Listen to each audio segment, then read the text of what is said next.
that's gone. Let's shrink that out of the way. All right, I'm going to start. I'll introduce you. So here's the thing. Okay. Like I said before, when we talked that the last time when you didn't know how to use Hangouts. Yeah. See what I'm talking about? See what I'm talking about? He would have said that on the air if he wouldn't have said it. I'll punch it for you. I got you back. I got you. So, yeah, like last time when we kind of pre-talked before, and like I said today in the text, dude, this is your show, okay? Don't you talk about what you want to talk about. We may ask questions, like you'll say something that will prompt us, will take us in directions, but we're not trying to specifically drive you any particular direction, okay? Colin probably talked to you. I think I told you before is I want to know, we want to talk about kind of your progression to where you are now and some of the things that happened early on about, you had shared with me a story about some mental type illness type stuff that really was something mindset type stuff that you were able to correct. So that's cool. That's a great thing to talk about, I think. And then we'll just kind of progress on through however we want. I know I want to talk about this Tim Ferris thing. You can share some of Mike Diller's stuff, anything that you want to talk about. This is your show. So talk how you speak on what you want to. Don't worry about foul language. You listen to us. We tend to drop an F-bomb and cuss here and there. I'm gonna fucking cuss. So don't feel like you have to censor yourself. As you know, since you do the booking for the #1 podcast in all of the land, especially in the self-help and business, the Mike Dillard Show, Self-Made Man, that that's the nice thing about having creative control. We don't have to worry about answering to anybody. So all of that said, just be you, relax. And I know you're comfortable doing this kind of stuff, but I just want to set the table for you that way. And speaking of table, we're very conversational, as you know. We want it to be in such a way to where you feel like you pulled up a chair, you're sitting down at the table with us and having a conversation. We're not scripted. We don't, every show is different. Just whatever we want to talk about is what we talk about. We're kind of structured on accident, like Joe Rogan show. I almost said John Rogan. What the hell are you talking about, man? So what anyway, the hell are you talking about, dog? Man, it's the water. You know that Joe Rogan has a podcast. Dog. What is it? It's a radio podcast. It's a podcast, ain't it? It's a podcast. That's what it is. It's a Morse code show. That's a Morse code. All you do is tapping. Yes. You're just gonna be tapping, and somebody gonna know what it is out there. So he had Gary on. He had a pretty cool amount of people on there. Yeah. And I think he even had Nick Swartzen on, which is insane. He's a comedian. He's not as famous, but the guy is funny as hell, dude. Wow. He was on Grandma's Boy, that movie that came out a few years ago. He was on Reno 911 as this I love fake that show. Superhero. Yeah. So he was on there. It was crazy. He's been on a few appearances. Not in like a major role just yet, but the guy's he's a funny dude. But yeah, Joe Rogan. To kind of close on this, I'm a fan of hunting, so like he was hanging out with this guy named Steve Ranella, and they were out in I think it was like Utah or something like that. They were hunting out, and they couldn't stay staking out a deer or a buck or anything without laughing for 15 minutes at a time, because Joe would crack a joke, and some other comedian went over with them, cracked another joke. Steve wouldn't be able to focus on the kill, and he'd have to wait 10 minutes later to find him out. He's like, dude, you guys made him run. Like, but it was funny right there. Funny dudes. How the hell are we gonna get Bambi? Y'all keep fucking up. So when we go, you'll need to move the mic closer to you. Yeah, I know. And then I know it's a bit unconventional for us today. I think I'm going to. So, damn. So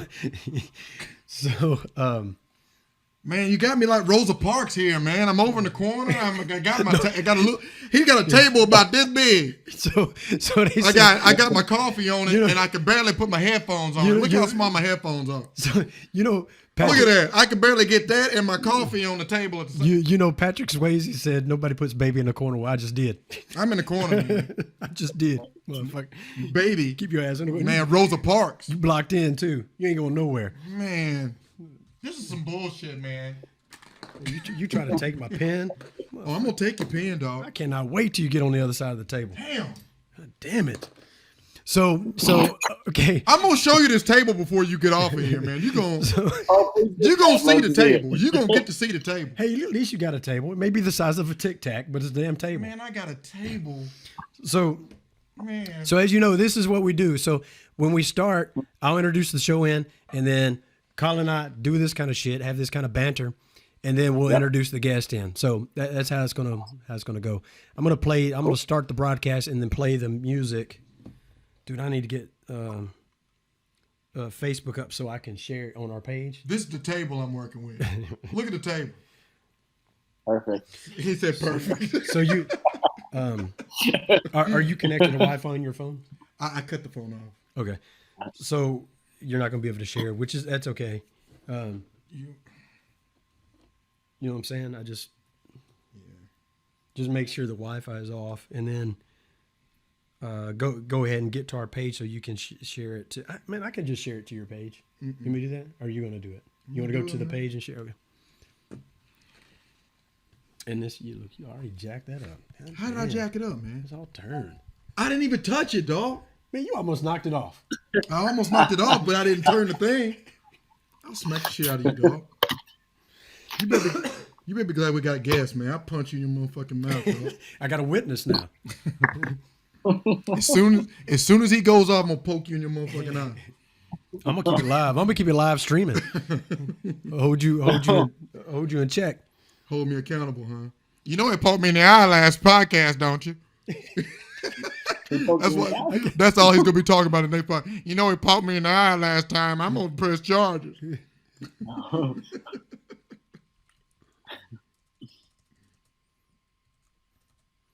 Share, like.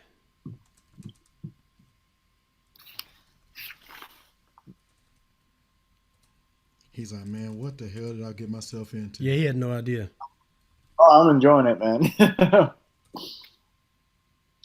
I thought this was gonna be something good. I thought they were rational. What you say, Josh? Like the impromptu gatherings or shows, podcasts, interviews, whatever that usually end up yielding the best value. So no doubt, man. Mm-hmm.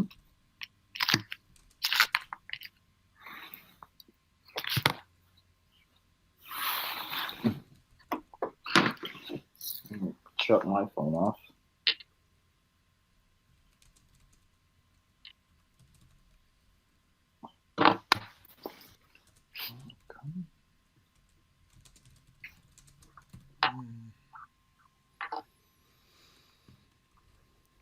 Tell me when you get there and all. It's acting funny. Come on. Like funny, haha. No, funny as in fucked up.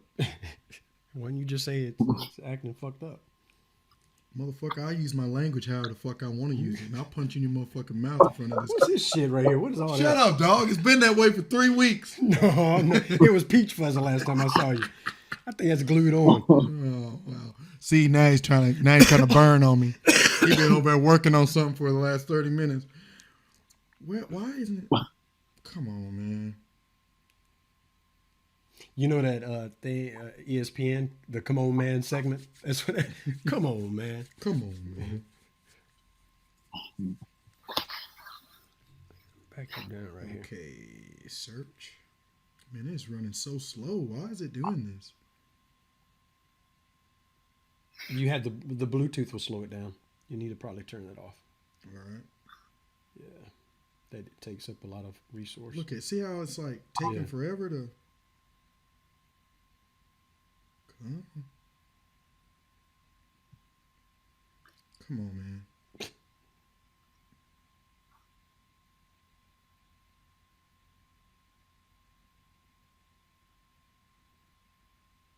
Too raw.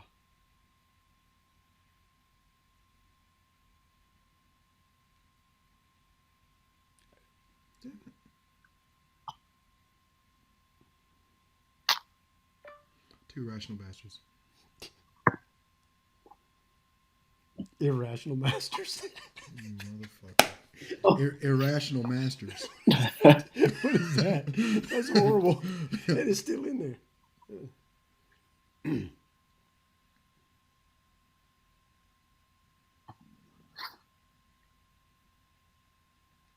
Two ratchet white girls. What the hell is that? Just keep typing it. It'll finally pull in. Was that the autocorrect? Two ratchet white girls? Yeah, what is that? Two Ration.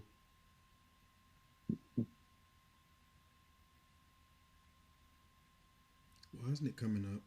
Oh, hold on.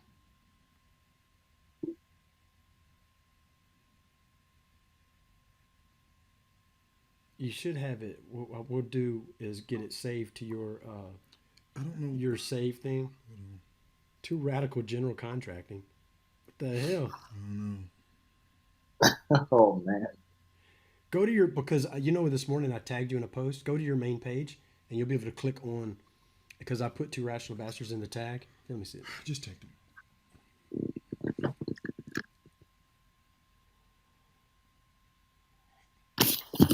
Man, that's crazy. That's what I'm saying. Like, okay, so let me do this.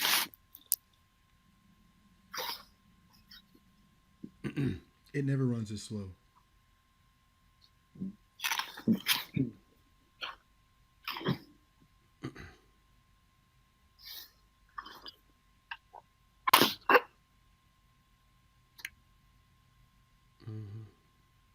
It's acting all kind of funny. It's okay. We'll get there. I'd say it's the bill, but it's not. It doesn't come out till the 28th, so we good. So No, far. it would be it would be working. I know, right? And it wouldn't be working, is what I'm saying. Motherfucker was a joke. Let's see here. 8 pending posts. I wonder if Too much rationale on a bastard. Well, it wouldn't be on at all. you have 8 pending posts, like where people have tagged you. Did you get the post this morning that I tagged you in? Probably. It's probably here in this. Look. Oh no. Look at that, man. See, yours is not being shared to your page because when I share it to you, you have to approve it. We need to change those settings. So now you're here, so you'll be able to share it to your timeline. So, all right. So I'm going to start the broadcast and then start the music, okay? Cool. Are you ready? You ready to go? Does it look like I'm ready? I'm just making sure because I don't want,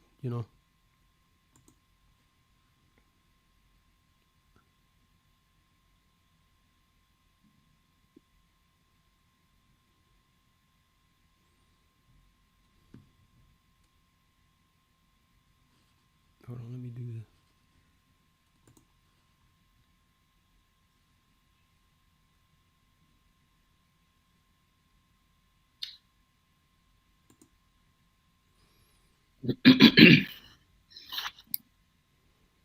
Add to timeline. All right. Looks like we're live on Facebook. I'm going to go ahead and play the music. All right.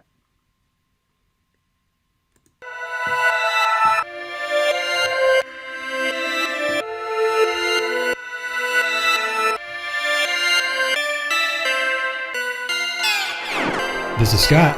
This is Colin, and we are Two rational bastards.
All right, welcome to another episode of Live from Rose Garden Studios, just north of Nashville, Tennessee. I'm your host, Scott.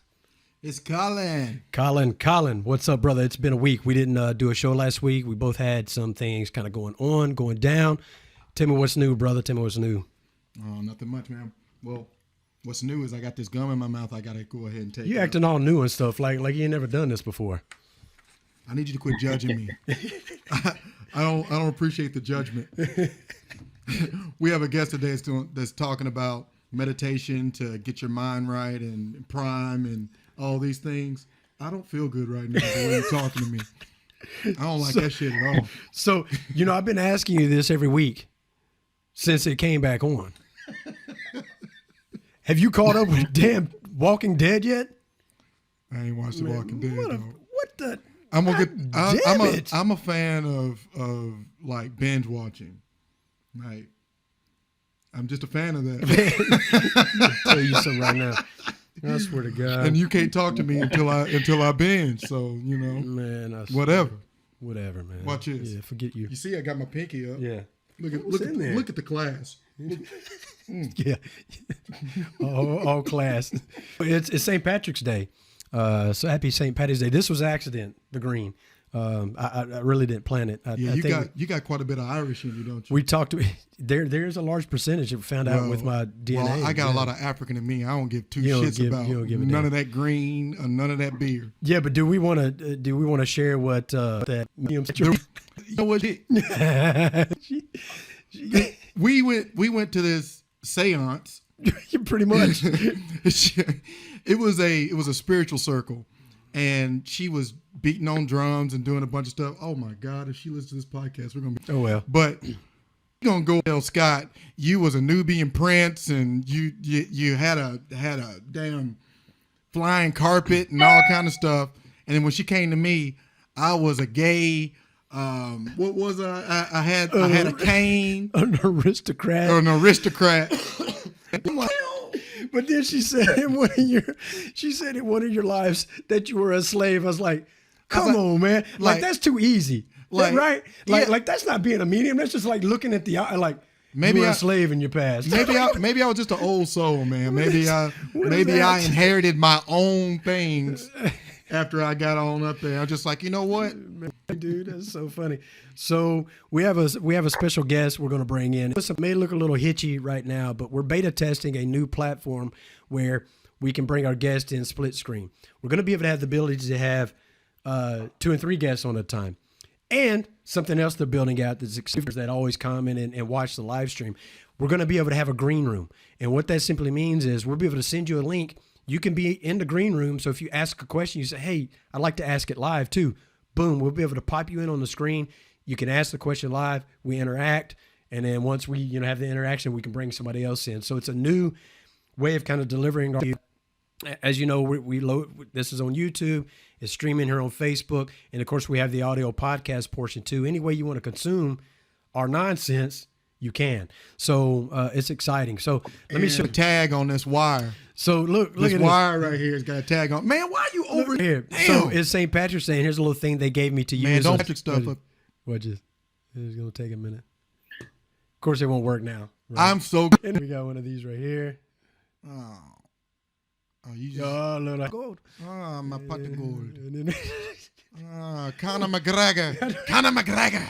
Then we got little 4-leaf clovers, action, and then I don't know. I only win. So anyway, without further ado, I'm gonna bring. Oh, we lost. Where'd he go? I'm glad. He's back. Okay, good. So let me put his. I'm gonna put his name up there, and then we're gonna bring him on in. Our special guest, Josh Santos. What's up, my brother? How you doing, man? We've been trying to get you on since like episode 1 of the new show. We talked about bringing you on the old show, and it's just now finally happening. So we're excited, man. What's up? Likewise. Too. I actually hear a feed with the I'm speaking. I actually hear a pretty big feedback there. Are you getting some feedback? Yeah. Well, what you may need to do is plug in like some headphones to your. Yeah, that's what. Yeah. Yeah. So go ahead and do this. So what I'm going to do while he's doing that, I have to read. We may go a little bit out of order, Josh, because I really want to cover. Josh has an interesting path in his life and things that have occurred that's really unique, and we want to hit on that. But one of the things I want to talk about right now, first, I always start with a quote. It's not that I'm so smart. It's just that I stay with problems longer. That was Albert Einstein that said that. Love it. So, I mean, isn't that the case with business, Josh? I think you can attest to that, especially with this story I'm about to read that you shared today. This really, and this always happens, the synchronicity of the universe. I pulled this quote up 2 days ago knowing we were going to do a show tonight. And just funny, I found your post today that you posted, and that ties in to what you posted today, which is really cool. So if you don't mind, I'm just going to kind of read this real quick and I'll let you talk about it. And then we'll kind of do some reverse engineering and talk about how you got here, right? So your post today, that moment you get a meeting with Tim Ferriss's people. Okay, if you don't know who Tim Ferris is, let me just give you a quick glimpse. He wrote a book. This is really where he got his launching point, 2007, called The 4-Hour Workweek. And it's a self-help book that he wrote. It has spent more than 4 years on the New York Times bestsellers list and has been translated into 35 languages and sold more than 1,350,000 copies worldwide. So that's Tim Ferris. Look him up. Great book. He's authored several other things since then. So anyway, Josh goes on. Bottom line, if you have the right team and the offer to go with it, you will dominate and almost effortlessly. Do not take the world effortlessly out of context in thinking that there wasn't hard work to get this meeting. So I think that's beautiful that you say that because we've hit this many times on past shows that almost every show. Yeah, people. I think it's a common theme that's woven into the DNA of what we talk about is people don't see. We talked about the bamboo tree and all that stuff. People don't see all the years that it took to get the finished product. They see the finished product and think, oh gosh, and they don't get it right away, and they give up. They don't see all the grind that it took. So this leads right back into this. And this is beautiful how you wrote this. Really speaks to this. So let's take a look. This is Josh's words here. Let's take a look at the work needed to be done throughout the years. Number one, 1,825 days being 5 years of doing free work all day long, YouTube style because podcasts weren't popular back then. Number two, harassing my good friend Mike Dillard, which happens to have the #1 business podcast on iTunes. Phenomenal. If you want to hear a great podcast with great guests, Self-Made Man, great podcast. Look it up. Mike Dillard. I've talked about him in the past, how he's been an inspiration to me throughout all my businesses. So Josh has been working with him, harassing him really since 2006. Harass. Yeah, to try to work with him. He said, now, we work pretty darn well together now and have been so for a few years. Number three, never giving up on despite my frustrating days. There were a lot of them, a lot. And that goes without saying. Number four, not being available to party because there was no occasion. The vision pulled from me. I missed the 20-year-old clubbing phase and lost friends. But really, were they really friends, right? Those weren't the kind of people you needed around. Right. Yeah. Number five. Yeah. Number five, spending all I had to learn a skill, often outdated, but who regularly regulates this industry of entrepreneurship? Research and learning from the right people is what paid dividends. Okay, we're almost done here, but this is important. Number six, going through a 5-day intense boot camp that gave me brass balls and kicking ass anywhere I end up in life. I will never be the same because of it. Number seven, always knowing I had a higher purpose in life and still continue to believe that despite the terrible medical issues, seizures I had, see, we're going to hit that too. Most people know what my bracelet says, Ascension. That's all I will ever subscribe to. It keeps me going. Anyway, all of that for one simple meeting, a small meeting, a hindsight, but grand in how it can be. More updates to come. So speak on that. Talk about your bracelet. Just go wherever you want to go with that. That's a lot of great. I mean, the timeliness of you posting that today was beautiful, and I'm so glad I found it. So it's yours, brother. Take over. Yeah. So the bracelet. I'll start with the bracelet. I got it last year around April. It was a good friend of mine, Chris Pan. He makes these bracelets that I have on my arm right now. Basically, the word on there, you might not see it, but it's Ascension. And he lets you choose whatever word it is that feels best for you, whatever you identify with. Nice. And immediately ascension. Mm. And why? Because there was a point in time when I was sitting, there was a charity for an organization called the Human Project that a friend of mine, Wesley Chapman, runs. Yeah. Awesome guy. So we were in beautiful setting. We're at Ty Lopez's house, and there Chris Pan was sitting down, just jotting down, just hammering these letters on everybody's name.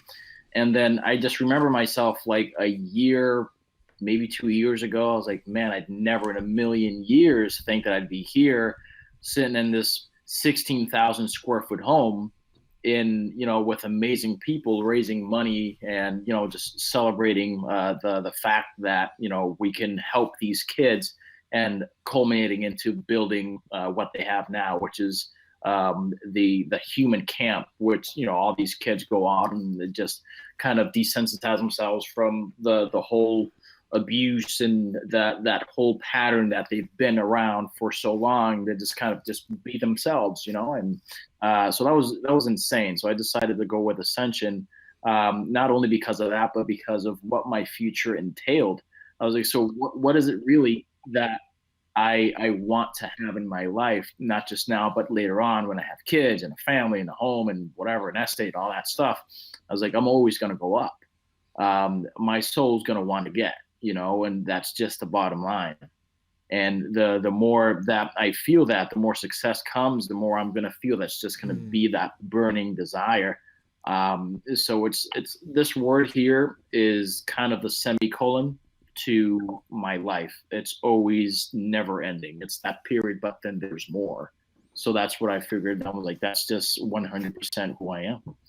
And that's beautiful. And what I really like about that too is that it's a circle, right? And that ties into a group that you're involved in that we actually got invited to be a part of and haven't really taken advantage of like we should have. But it being a circle and what that means, the symbolic nature of a circle, that's beautiful. Right. So anyway, what I like about what you said there at the end was what resonates with you, the word that resonates with you, and what makes you feel that that powerful thing that you need.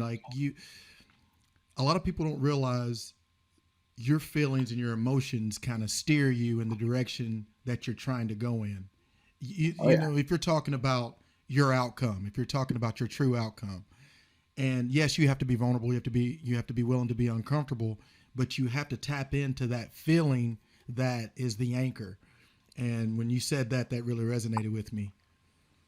I think that's really important. A lot of people get caught up in that pattern of negligence and that pattern of feeling like they're not good enough, and those patterns repeated over and over and over again create that belief that you're not good enough, and then the feeling of inadequacy ends up being your belief, and what you believe is what you make true. So how you feel is so important, and to navigate. I'm not feeling this. Might not be that it's not the thing for you. It might be that you're just a pussy and you're not willing to be uncomfortable enough to go into that realm to really get to the bottom of the success, because everything to us that is important to us, well, I say important to us, everything that we're trying to achieve is going to be uncomfortable, because our comfort zone is going to be based on the things that we've been doing already. So anything, whether it be bad or good, our defense mechanism is going to be, oh my God, red alert, don't do that. So you could come up to me, Josh, and say, hey, look, man, I got this great opportunity for you, and this is going to be awesome. And you'd be right. But if I'm unwilling to be uncomfortable enough with this new information that's going to go against everything that I'm comfortable with, then I'm not equipped to tap into that opportunity. So that really resonated with me, if you could tell. No, it's a lot of people miss it. That's something that's it's overlooked, and that would be if I could attribute any form of the success, however many ways it's come into my life in different areas, there's always an aspect of that. And just believing like, yeah, there's a little bit more that I can do, and I should probably not be a giant pussy here, because the critics never, the critics who sit on the sidelines of the name calling haven't done shit themselves, and it's all fun and games, and where like even with Mike and other guys, like, oh, like, what are you doing? Like, you're insane, but there's always the conversations that we have are elevated to the point where it's just like, dude, this is what I want to do. It sounds insane, but I know that I have it within me somehow, some way. I've proven myself before. So this is nothing for me to actually go the extra mile and see and stretch out my limbs a little further to do it. And if I've embarrassed myself, then fine. I've done something that somebody else hasn't been or had the balls to do. Yeah, I'm going to get the critics, but that's where that point hits, the point where the criticism comes. Inevitably, you're going to have critics, whether they're good or bad. Yeah, no doubt. That point, yeah. So that point, and then that point of success, where it's just like, holy shit, I did it. That tiny little segment is what stops a lot of people. Exactly. So, yeah, dude. Exactly. Hey, let me say this real quick. Anybody that is happens to be commenting on this broadcast, if you go actually to our page, to Rational Bastards Facebook page, and you join the live broadcast there and comment, we'll see it easier there than if you comment on our shares other places. So if you've got comments, come here and we can display them and answer them live right here. And Josh will be able to see them too, because I can show them to him as well, which is really nice. So again, what you just said inspired me. I'm going to write a book. You ready to hear what it is? Just now, you inspired me. I Might Be a Pussy is what I'm going to name this book. Ooh. All right. Solid. I'd pick that up, man. It would definitely make you stop and look at it like, what? I might be a pussy.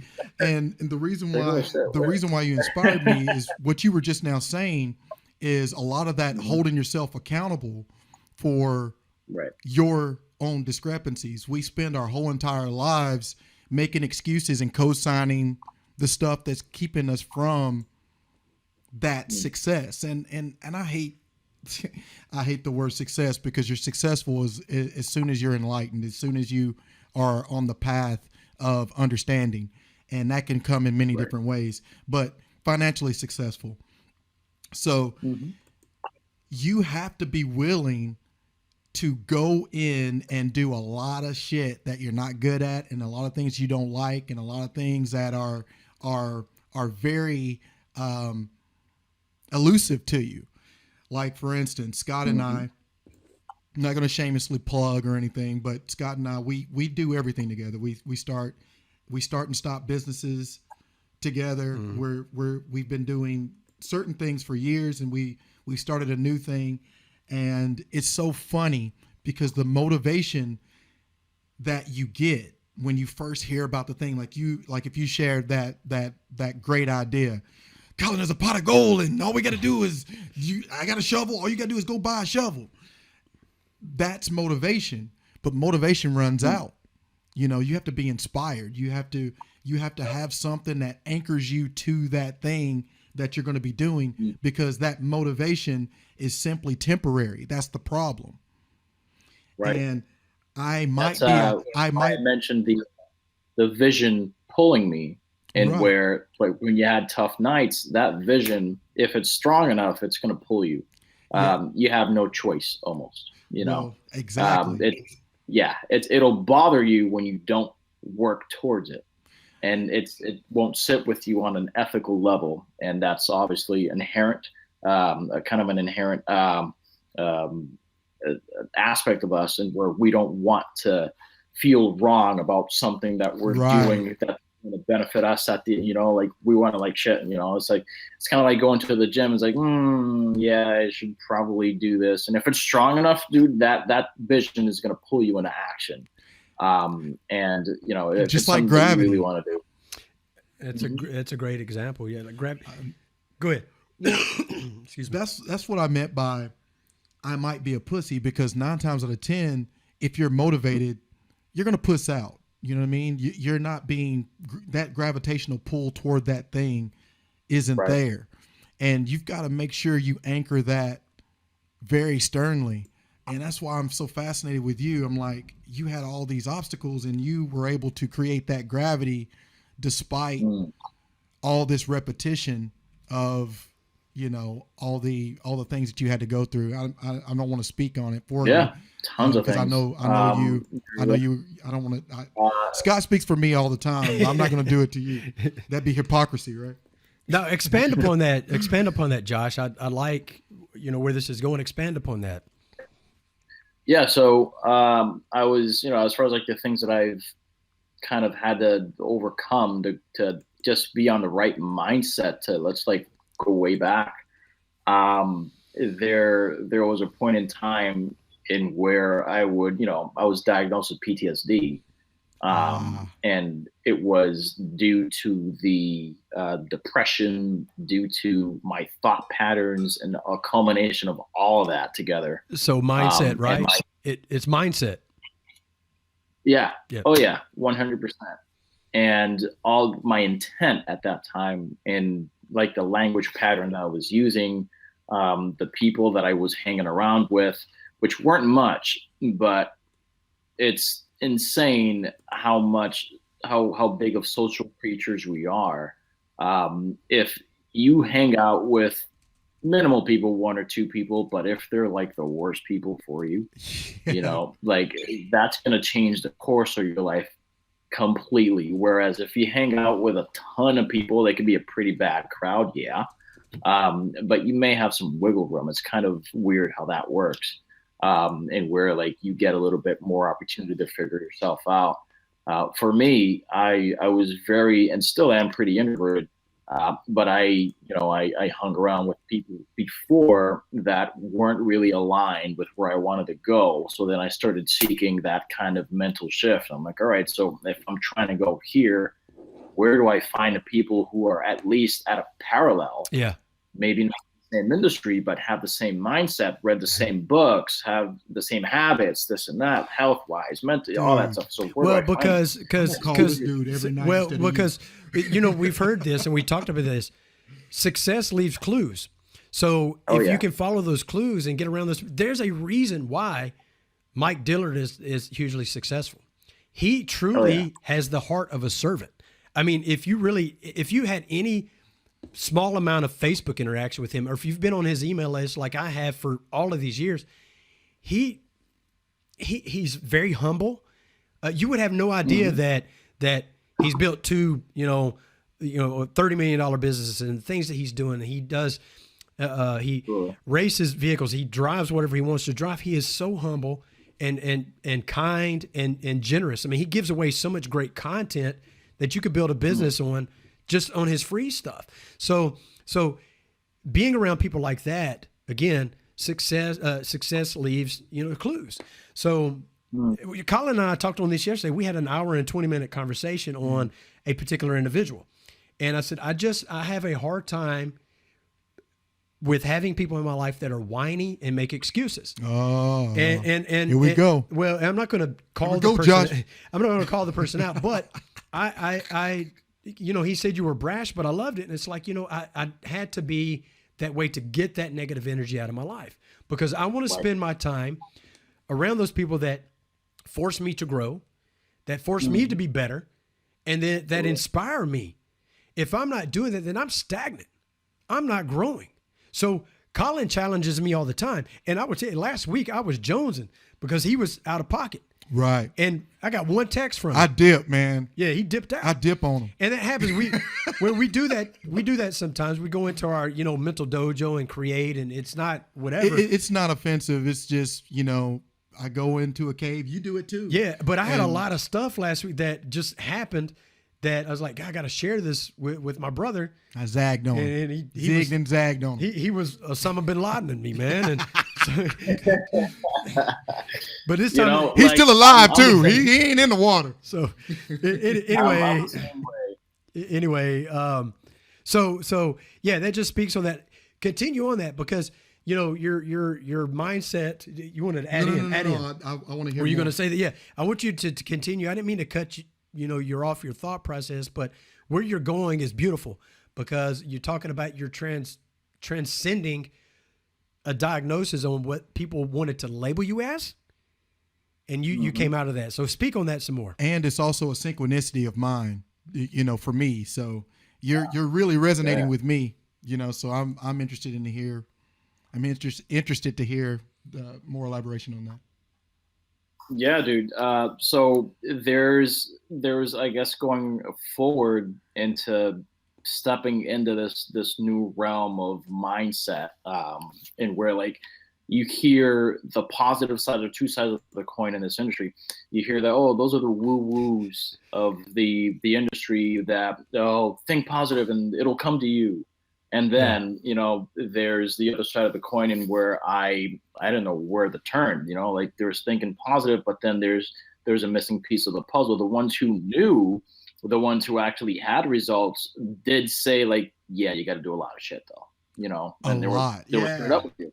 Yeah. I was like, yeah, like, you can think positive. That's cool. But that's like the caveat to, or not even it's, I was like the caveat to thinking positive is doing the shit that you want to do. Yeah. Right. Like failing forward, succeeding, and having those wins to pocket and put on your resume, so to speak, and thinking positive in conjunction with that. Like, yeah, that's why you see me glowing on TV and all that stuff. He's like, dude, like behind the camera, behind the makeup, behind the book, there is a troubled human being, if you want to put it, and there's this person. You could look at me as a, and this is in general, kind of creating an avatar here. You can look at the successful person as an avatar of this boy or little girl who had a pain or pleasure that they want to fulfill in life. And they were so adamant in doing it, so much so that the world noticed. That's it. Yeah. And if people knew that, and people inherently know, what they need to do. It's like, shit, I'm fat, I should go to the gym. Like, yeah. Like, what to do. Is there are billions of dollars sold on weight loss programs. Like, dude, just don't eat the Cheeto, eat the fucking celery. That's all it is. And so like it's the same process with everything else. Gotta come to the rescue to us fat people.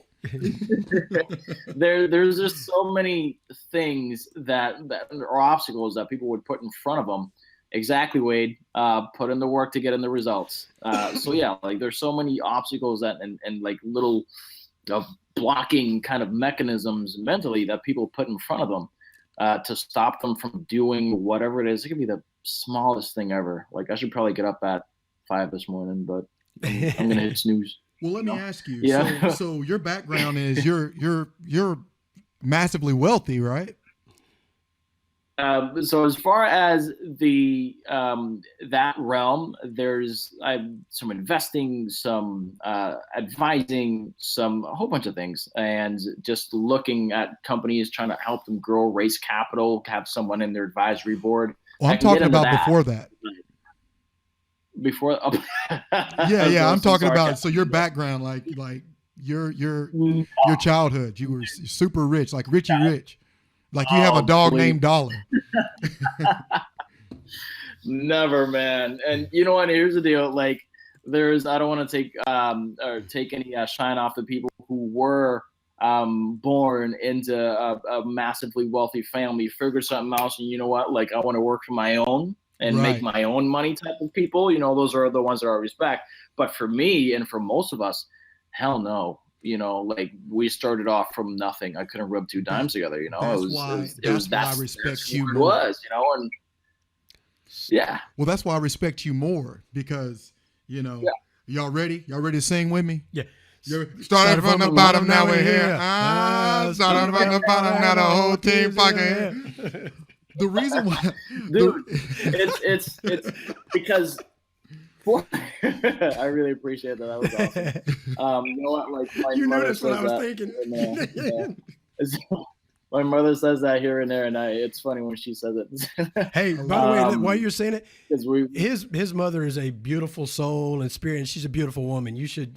He posts about her a lot. He's got a beautiful family. Yeah, we're gonna be friends before the night's up. So I'm gonna stalk the shit out of your page. right ahead. Yeah, so like it was never like, and to kind of allude on the post that I had today, 5 years of doing what I do now that I love to do. So 5 years wasn't shit to me. I would do it for another 10. It was doing this shit for free, connecting people, kind of like how you guys and me are connected right now. Yeah. Through YouTube, because podcasts were like, oh yeah, podcasts are around, but they're not like really popular, you know. So it was YouTube. That was all it was. I was the one interviewing people. I was the one pulling people aside. Buddy of mine, Ray Higdon, a really good friend of mine, way back, pulling him aside. I was like, hey, I want like 10 minutes of your time. You know, like share your recruiting secrets, or how do you, you know, make create business, this and that, like a whole bunch of things. I had questions, you know, they were all scripted for each and every one of these interviews, because I didn't really, you know, I didn't have that flow to be interviewing people yet, you know, so that's how I started. But it wasn't till like 5 years later, August 28th, 2015, I'll never forget that day, where I started to get paid. And that was my first big check, you know, $3K. I was like, okay. Oh my God, I'm onto something here. Yeah. I was like, holy shit, wait a minute, you know. And it was to do the exact same thing I've been doing for free. And so that was kind of a mind-blowing thing to me. I was like, how does that work? I was like, I don't know. I was like, is that all you want, really, dude? Like, is there a catch, you know? And this was Mike, you know. He was the one who that's where we started our relationship, and you know, he's a really good friend of mine now. And I was just texting him today about Tim, which we'll get into later. But yeah, like it was insane. Like for me to get from that point of not getting paid to actually getting paid the first time to like what happened today, as far as like what you read, Scott, insane. Yeah. And unbelievable, and just a monstrous amount of consistency. Well, we had a guest on that you know and love too, Colby K, on 2 episodes ago.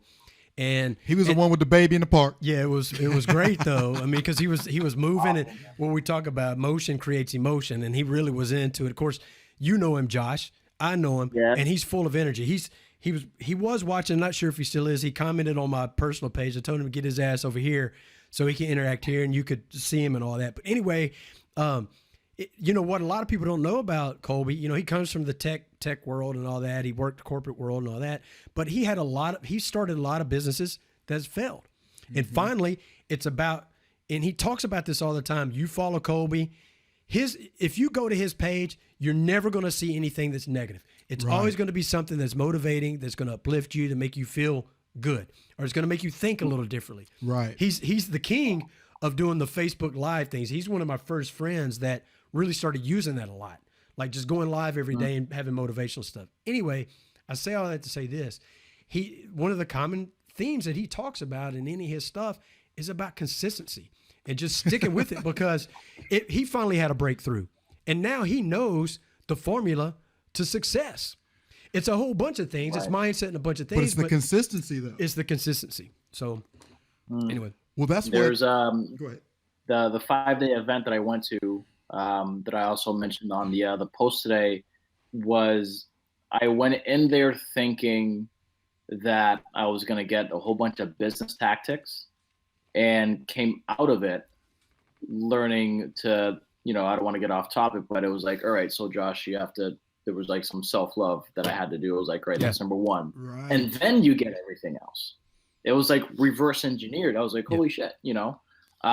So the consistency part came in, the love for the pain or the process came in, you know, the days where nothing happened, no matter what I did, like 1,000 calls, 1,000 emails, this, that, I hustled here, hustled there, nothing worked out today. Like those were the best days that, if you don't look at them as the building block, the biggest block you can put into this castle that you're building this figurative castle that you're building, then you're not going to make it, dude. It's made out of sand. That shit'll fucking fall apart. Exactly. That's what I learned at that event. And I learned it in multiple ways. You know, it was physically, it was getting my ass whooped in an MMA gym, which was awesome. it was spiritually. They broke us. You know, they made us look at ourselves in a mirror, and everything that we've done that we could have done better, that we didn't do, that we were neglecting, health, mind, body, relationships, everything. And so it was, and that, you know, talking, I guess a little bit into the spiritual side of it, the meditation side of it. That meditation was going to guide the rest of the day to be able to execute, to be able to contribute the right, to be able to be clear, have that clarity in the world. Like, all right, I'm going to do this, I'm going to do that today, and make sure that at the end of the day, I have these 5 things done so that I can feel like, all right, like I put the building block here. Like I've put my 5 bricks a day, so to speak. So yeah, man, it was that before that, as far as like the mindset thing, there were a few people who I guess really inspired me. Tony Robbins, one of them. Yeah, absolutely. Everybody knows Tony Robbins. I bought his DVDs. It was the Personal Power. I bought that one. It was a disc set, 27 disc set that I bought. And I ended up reading it or listening to it every day. It came with a journal, and I plugged it in every day, like things that you did, you didn't do, the 6 human needs, a whole bunch of things. All that stuff started really spinning the wheels in my head to get to where I am right now. And it's one of the anchors that I go to whenever it is that I feel like shit, because there's the common misconception that people see with Gary Vaynerchuk, Tony Robbins including, or anybody out there who's really killing it, Tim Ferris even, is that they don't have the bad days. You know, there's some days where just everything goes to shit, you know? They don't record it often, but, you know, that's something that happens, you know, pretty darn often in their lives. You know, it's we talked about this before we went live, didn't we? We talked about, I mean, it's funny that we hit on putting this about how people don't see all the work, or did we say this live? I don't remember, but how people don't see the work that you actually put in, you know, right? So, exactly. So you're hitting that again. Something I wanted to say about, you had mentioned about, you know, we talked about consistency and things. There was an email that I got from someone, and it says, okay, you may have heard of Bill Britt. Of course, everybody pretty much knows who this. One of the most successful distributors in Amway. Some years ago, 2020 did a feature story on Amway. They spent 19 minutes interviewing whiners and complainers, several distributors who had failed, and showed the garages full of products they couldn't sell. During the last minute of the show, Mr. Britt was interviewed in front of his palatial home. He was asked, Mr. Britt, this business has obviously worked for you. What's your secret? He replied, there is no secret. I simply showed the plan to 1,200 people. 900 people said no. 300 people signed up. Out of those 300, only 85 did anything at all. Out of those 85, only 35 were serious. And out of those 35, 11 made me millionaire. So consistency. He got better and better. Yeah, he got better and better as he went, right? And he just kept plugging along. People see his palatial home and all the success he had, but not all the years it took him to get there. So yeah, but it's not fair. We're picking on the whiners. All right. Well, all right. And that sounds like a joke, but it's really not. You have to take into account with you. You came from the bottom, now you're here. So you went against the grain of all of that conditioning of not having that wealth. So that's your hard drive. From 1 to 7, from 1 to 3, actually, you are nothing but delta, or you're nothing but a hard drive. Like everything that you experience, you have nothing to do with it. That's why your language, that's why your cadence, that's why your dialect, everything is what it is. So everything you're introduced to, if you're introduced to 20 languages, you'll speak 20 languages by the time you're 7. But if you're born into poverty, that's your paradigm. That's your comfort zone. So anything that goes against your paradigm or your comfort zone, I don't care what it is, you're not going to be equipped to not be massively uncomfortable, and you are geared to avoid danger. Yeah. You don't head toward a lion. You're like, oh, fuck, that's a lion. And then your brain starts telling the story about the doubt. You know that motherfucker could eat you. He can boom, boom, boom, boom, eat your asshole out. Who knows what's going to go on? And you're just like, I'm not going to go over there because X, Y, Z. Your brain starts telling the story. The doubt, then the story. Then the action is not doing the thing that you're in danger of. Anytime you doubt, no matter how minute. So you're going to doubt anything that goes against your paradigm. Well, if you were born into silver spoon, Donald Trump, fuck you. You're going to be better equipped to deal with losing $1 billion and gaining $1 billion back, because that's your foundation. That's what you know. So coming from the bottom, now you're here. I might be a pussy. That's what you've got to navigate through. That's the thing that makes it uncomfortable. So that goes back to, if that's your hard drive, why you have to be consistent. Yeah. Your consistency has to be massive. That's why you have to go to those seminars. That's why you have to wake up with affirmations every morning in Prime. That's why you put on your mirror, I am beautiful. I am brilliant. I am smart. The power of I am. We haven't talked about that in a long time. We haven't talked about that in a long time, but the powerful power in I am, and reinforcing that daily is important, because what you said earlier, you said that what you say is basically what you are. What you believe is what you are. So if you're repeating that you're shitty and you're dumb and you're not wealthy and you're not good enough, that's your creation. And you get better and better at doing it, and you become more of that. Yeah. Exactly.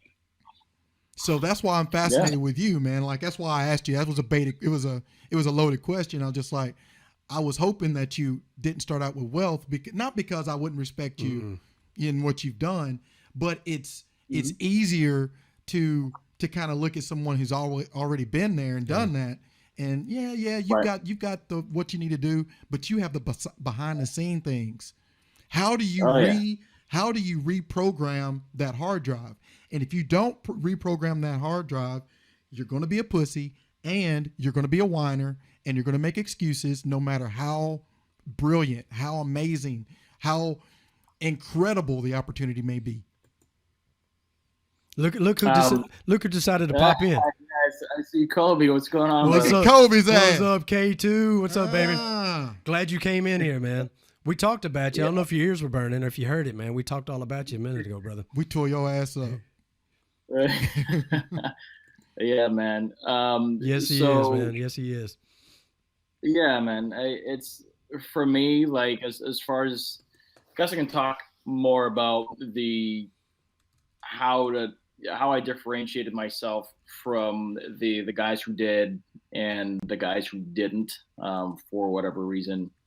Again, like, there was way more satisfaction for me. I guess you can call it sadistic, but there was way more satisfaction for me in going through, like, the harder way to get whatever it is that I want, because it always makes for a better story. It's like, at the end, like, I wouldn't want it to be something given, whatever it is that I was going after. I wouldn't want it to be something that I got so easily.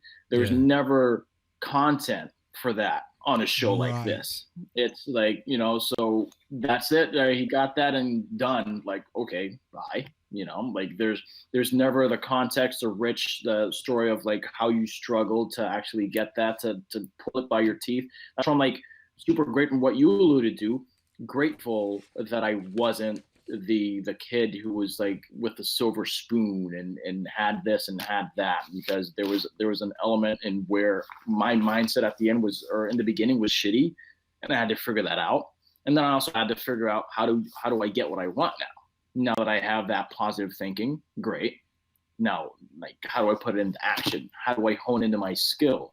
One of the things that my mentor Mike, and a good friend of mine, says is, learn a skill and the world is your oyster.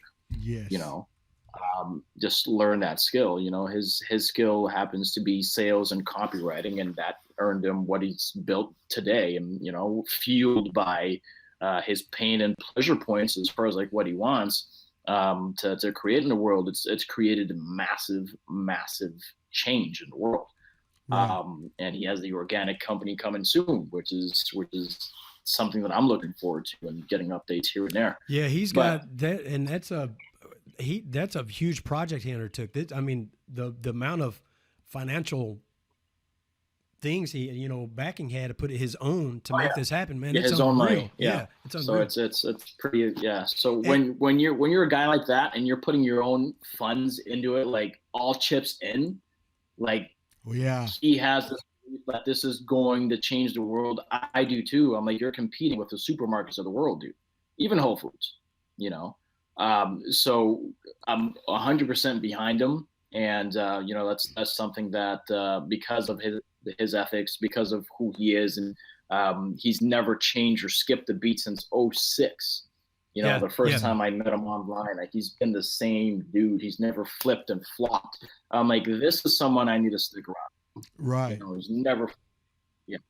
Well, because he comes from the position, we speak on this, right? The position of compassion for other human beings primarily, and then having the heart of a servant. Right. He since he operates from that position all the time, he's not going to change. What does change for him is the ability to do more philanthropic type work.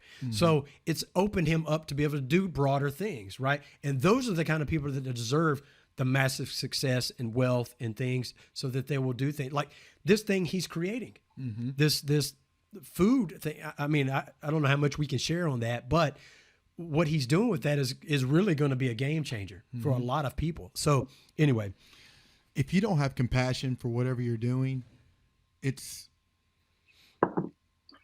a tragedy, in my opinion. Your compassion for whatever you're doing is necessary. And I'm not saying it becomes go ahead. it becomes a money game.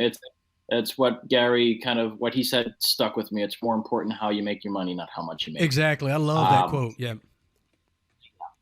I agree. And so with that, the only reason I'm still here and willing to do any kind of interview is because what I've done so far, whether it have some monetary result or outcome out of it, it's been for a good cause. It's been to share some content with someone who may not have access to it without $1,000, without $10,000. Right. That talking to Tim Ferris for an hour, like, how much is that going to cost an individual?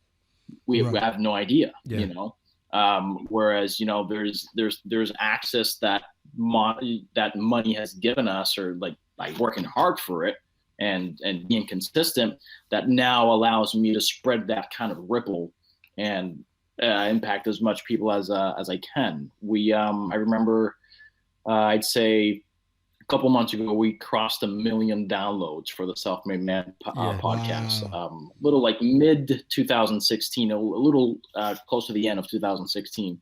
Consistency, Haterade. getting the right people on every single week. I think we've missed 1 week for 3 years. 1 week. Yeah. And I think actually we did it maybe a little later that week or something like that. But consistency, bringing the right people to the podcast, and continuing with the message, which is, if you want to change the world, you have to change the values held dear by the men and women who inhabit it. Yes. And Exactly. that takes a lot of work, but that's something that we enjoy. It's not a fight. It's something that we feel we're locking arms with people doing, because they inherently want that anyway. So here's the thing that I love about that comment. I'm sorry, I have to say this. You change a man's heart and his thought process and the way he does things. Guess what he does? He takes that back into his home. It has a ripple effect. He then starts looking at his wife or his significant other a different way. He starts treating his kids a different way. He starts, when he's navigating out into the world every day, he treats complete strangers a different way. So Mike knows this, he understands. But what other people don't know is, well, I can't make a difference. Yes, you can. Right. And it starts with you. It does. Once you start reprogramming your mindset and the way that you see the world and the way that you give back, you can make a difference. Because guess what? Your world that's around you affects everybody else's world. Right. Because we're all connected. So That's beautiful. And I love that it's the number one downloaded podcast in this sector. And it's not something like a Howard Stern or something like that. It's just garbage. It doesn't do anything for you and make you any better. So kudos to you guys. And it is a great podcast. I listen to it quite often. So anyway. Yeah, it's funny because we try to do the same thing. Actually, we don't even really try. This is just how we are. We're passionate about the behind the scene things. We don't get it right all the time. Like you alluded to, Gary Vaynerchuk and those people. Interrupt me again, so what happened. And Tim Ferris and those people, they have their days. They have the self-doubt, even on that high level. They have the self-doubt days. They have the times like, should I be doing this? This is not a good day for me, or a couple of days. So we do try. We really try to focus on, and that's part of what we do for each other is the conversations we have is uplifting and, whatever. So it is an effort because it's easy to be lazy and not. I agree. Ascend, right? Ascension. There you go. I agree with you. But what I'm saying is, yeah, you do have to try. I mean, you have to constantly reinforce those patterns that are going to benefit how you were trying to be. Your outcome is to you knew be that, positive and blah blah blah. But my main point is the essence of our approach is to be authentic and to be inspired ourselves, and then just spat that out. It's easy to fall into the negativity and whining and crying. I mean, that's our nature. I mean, you mentioned the six needs, the six essential needs. And, when you get into those six essential needs and, the certainty and uncertainty and significance and love and connection and growth. And I think the last one is, drum roll, please, compassion. Yeah. You know what I'm saying? Compassion and contributing. You have to really think about the word need. You need oxygen. You need food. If you mention those words, it sounds like something that you would just choose, but you need them. Yeah. So go to like significance. Like you have to feel significant. You have to feel it. You have to have that. You have to have love. You have to have connection. You have to have certainty. You have to have uncertainty.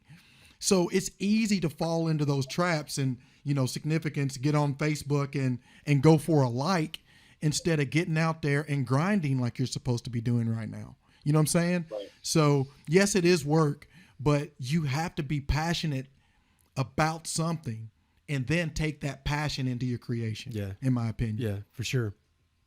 I agree. Agreed. Yeah. So Josh, talk on some of the, I want you to kind of hit on maybe what the significance of the circle means to you and some of the other things you've done there. And then let's try to hit on, and you take this wherever you want, but let's also try to hit on some of the projects you're working on. I think a lot of people will benefit from that. I mean, they don't know, people don't understand the caliber of guests we have home right now. Seriously. They don't know what this man does behind the scenes and things he does for startups and how he marries people that everybody knows together. So I want him to speak on that. And hey, don't feel like it's an ego thing. We want you to share that. Brag. Yeah, brag about it, right? So yeah, first of all, talk about the circle and the significance, what that means to you and what the mission is. You talk about that a little bit. Yeah, sure. So the circle was more of the connection that I can have, or the impact that I can have on these kids, these kids that are out there who had the same life that I had when I was younger. Mostly for me, it was self-induced, with my mindset in not thinking clearly, but also having the kind of typical broken home type of thing, and divorce and the abuse and things like that with between my mother and father. But there are tons of, that's not like unique. There are tons of kids in the world who deal with that. So I thought, I was like, all right, so how can I give back in the most impactful way? And that was it's run by Wesley Chapman, which I mentioned earlier, and Josh Jorgensen, who was also behind the scenes there as well. And, they put this really tight knit group together of, entrepreneurs. They went into this group, and once a month they got a guest speaker to kind of help them out in terms of their business, a particular topic of whatever type. And they got their time's worth as well, aside from serving a great cause. And it was something that was and still is a really powerful cause. Every now and then, since I Uber a lot, I talk about the things I do, and every now and then I get one of the Ubers to donate some money to the circle. And without me asking, it's just me talking about the cause and things like that. And it's like, man, I want to do it right now. This is a really good cause, and I don't know why more people don't know about this. And Wow. Great, donate here, And that's something that just comes out of the heart.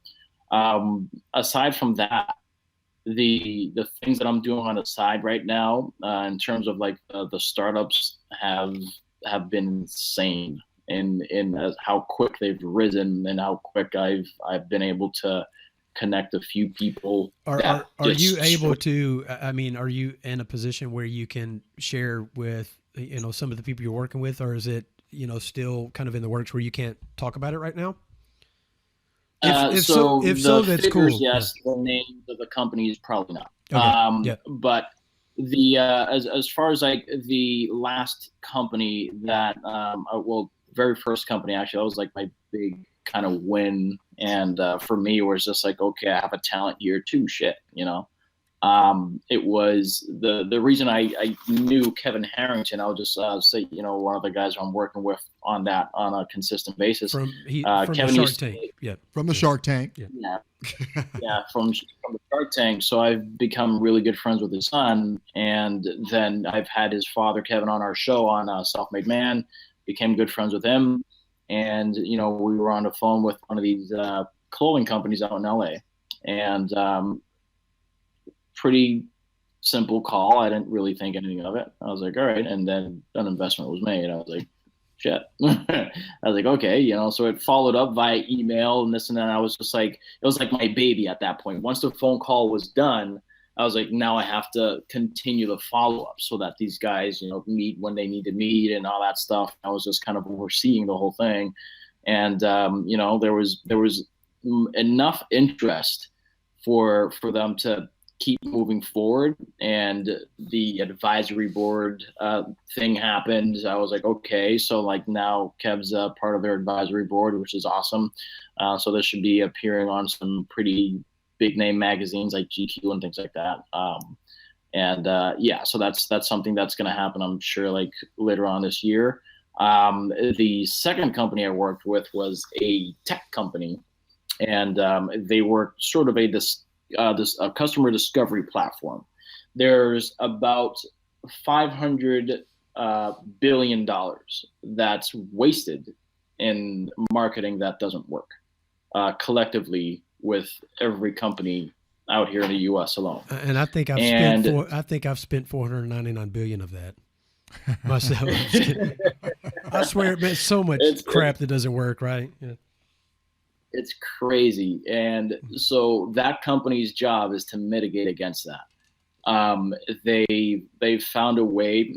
It's not a brand new idea. People have been doing this for a little bit. They just haven't compacted it, packaged it the way they did. So they basically say, okay, so you're a new tech startup, fine. What's your service? What do you do? This is what they do. Great. There's a customer discovery platform here that if they like what you do, your services, they'll take a look at it. They'll try it out.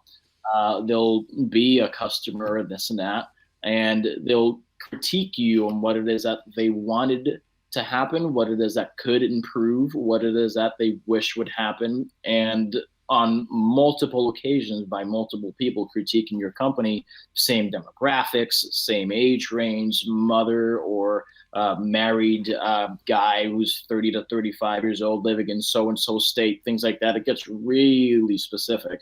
And then that gauges whether or not you're spending the right amount of dollars doing something, whereas you should be cutting that and doing something else.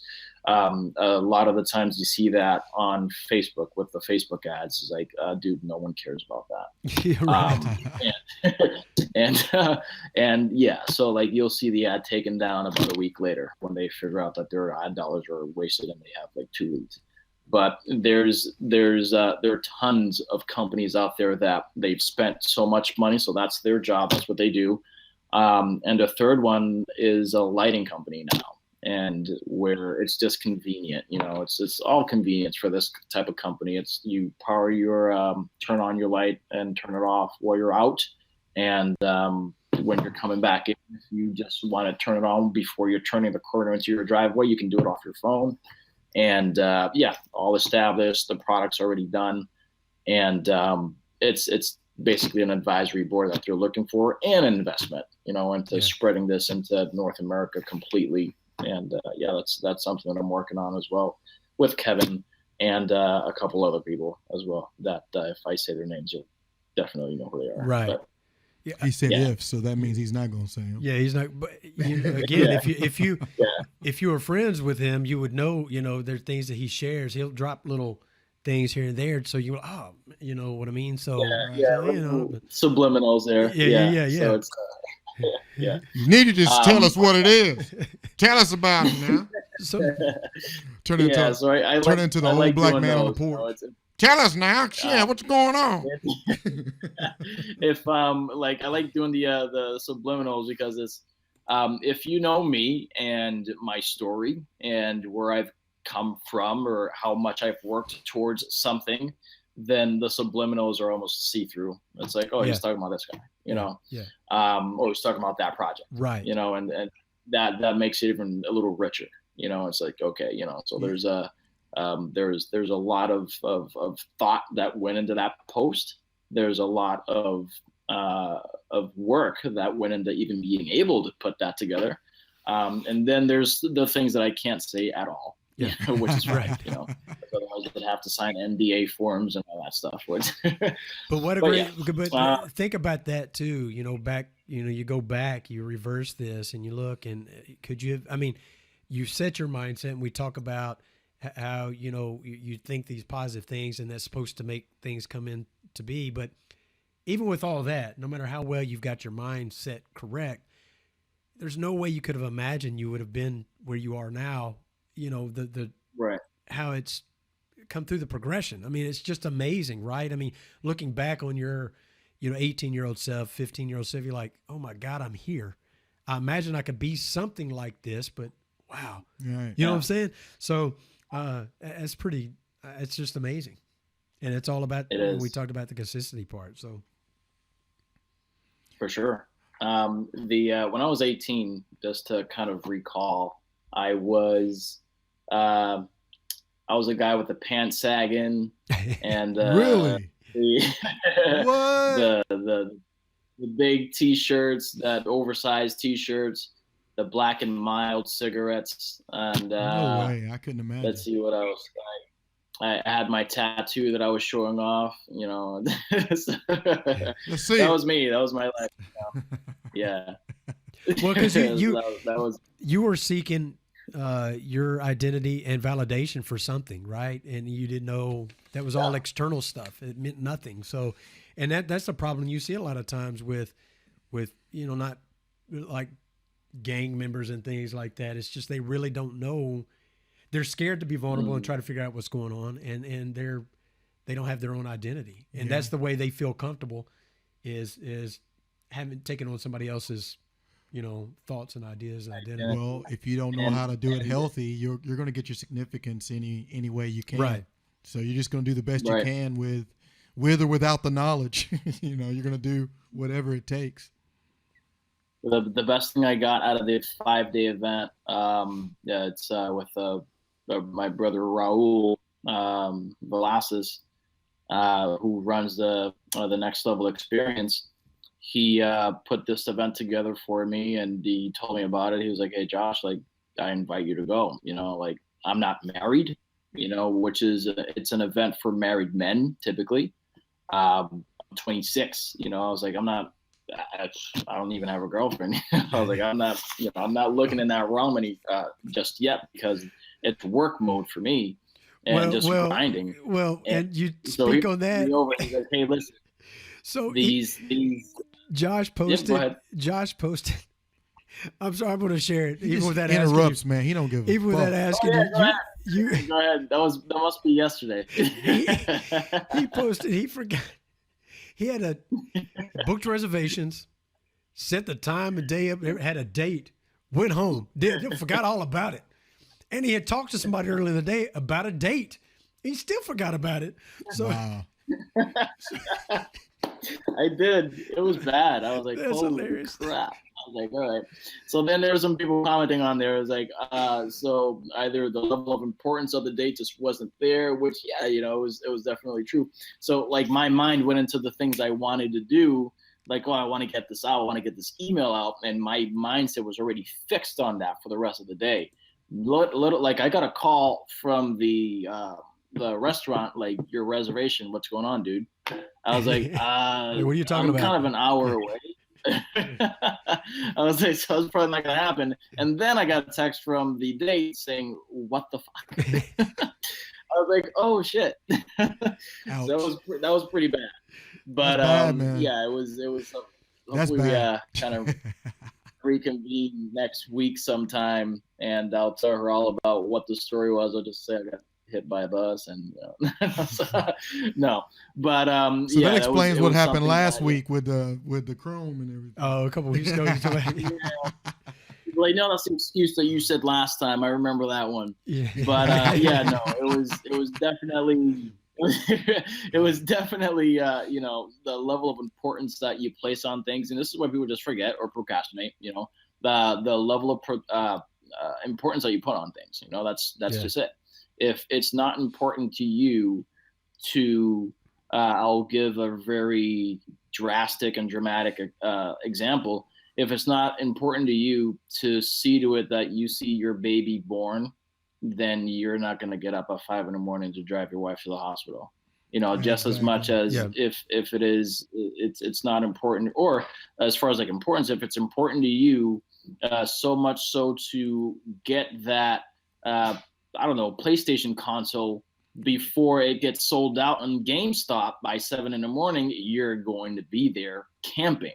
You know, it's not, it's definitely a level of importance that people place on things.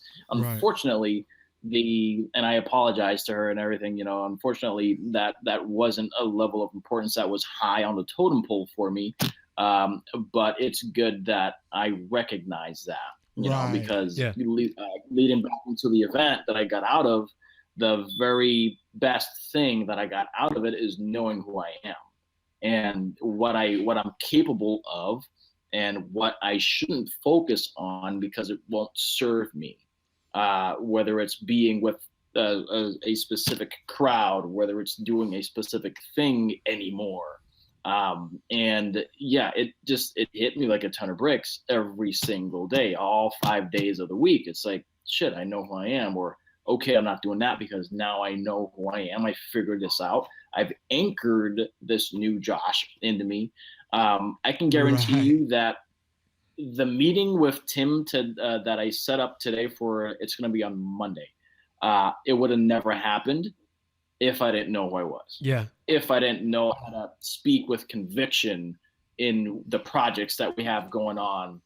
I haven't mentioned this one project that I have going on that's releasing. It's a film releasing in November on Netflix, and it's called The Age of the Entrepreneur.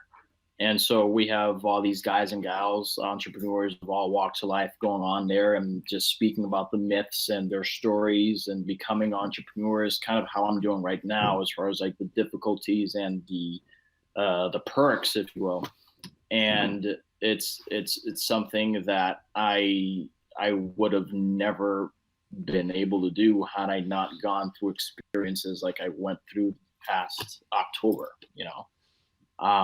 Just because it has to tie into like how good or how convincing are you about what you want to say to me. These guys get pitches every day.